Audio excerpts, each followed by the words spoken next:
Hi, everybody, and welcome to the Science of Spirit, and this is Janice.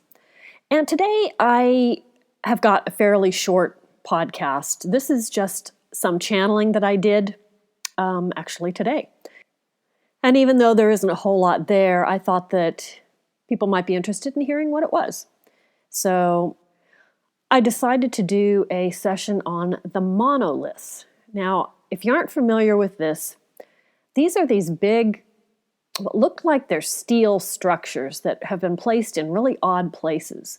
And the first one was put out in the middle of nowhere out in Utah. And then apparently it disappeared.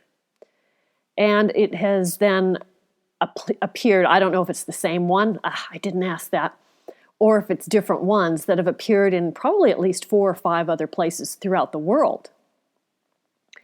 And of course, the first thing they're saying is, oh, it's some artist put it out there. And yeah, if you were an artist, would you put a steel structure out in the middle of nowhere where no one could see it? Yeah, sounds like a good idea to me. Anyway, I asked about this, and this is what I got. The monoliths.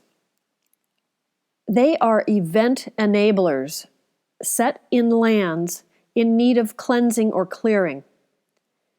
They are part of a network of energy modulators that are being brought forth at this time to raise a frequency for the lands needing this type of vibration.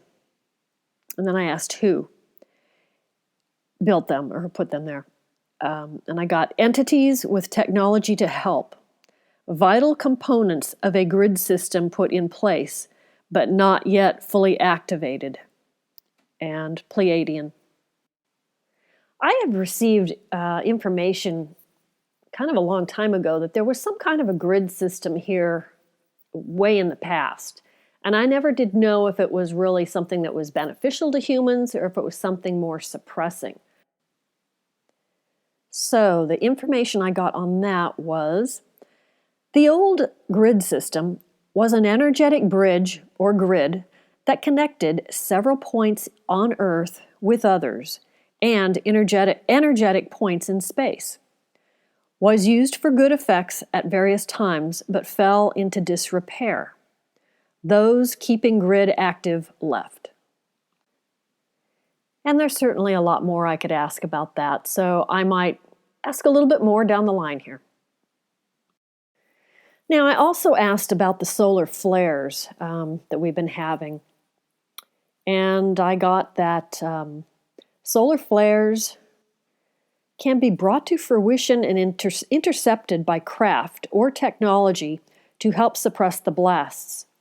It will affect Earth by bringing in more light, beneficial to many, but not to all, though. I also asked a little bit about money system and so forth that might be implemented. And I got this new Earth being spoken of is just that. The monies will be helpful to all and given freely to the people. The anarchy is short-lived. Things will improve in the new year. Money will not be such a problem for most. Another thing I wanted to ask about was the Ankh, the symbol, the Ankh. I wanted to know if it was always just some kind of a symbol, representing something, or if it was actually something that was useful. And so this is kind of interesting. I got the Ankh was a key kept for restoration purposes. It was a collector for the various resonances that were beneficial for life, thus key of life. It was a type of technology that when used for benefit was life restorative, but when used in a negative energetic way was life destructive, could annihilate or give birth to. So I don't know if that was actually like a key as in sound, or some kind of a device that was used. I'll have to find out more at some point. So then I wanted to find out a little bit more about this whole election chaos. And I really wanted to know if Trump And his whole crew was really in control of this because it's starting to kind of look that way. So what I got was the separation of God and state has been an issue for centuries. Peoples have lost touch within themselves and thus created a world of disconnection. Trump team is in control and have been creating an illusion to help people to move into their own control and not be controlled.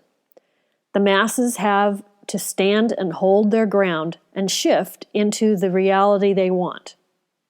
Love creates magic to bring into this reality the timelines preferred. It is a glorious new beginning.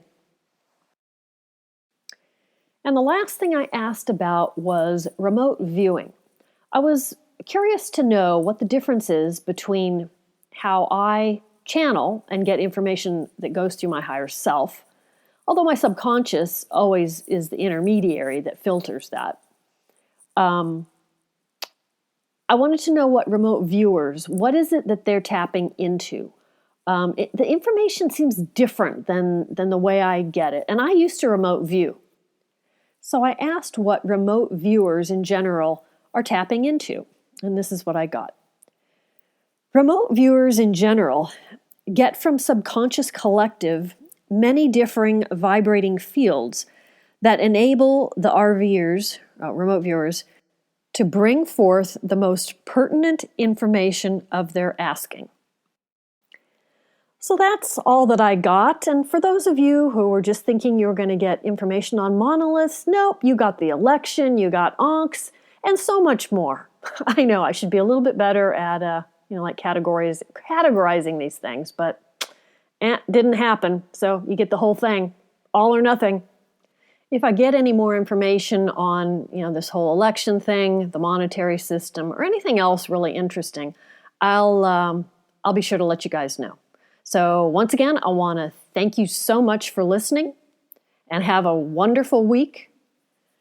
You can hear these podcasts on Breaker, Google Podcasts, Overcast, Pocket Casts, Radio Public, Spotify, and of course, YouTube.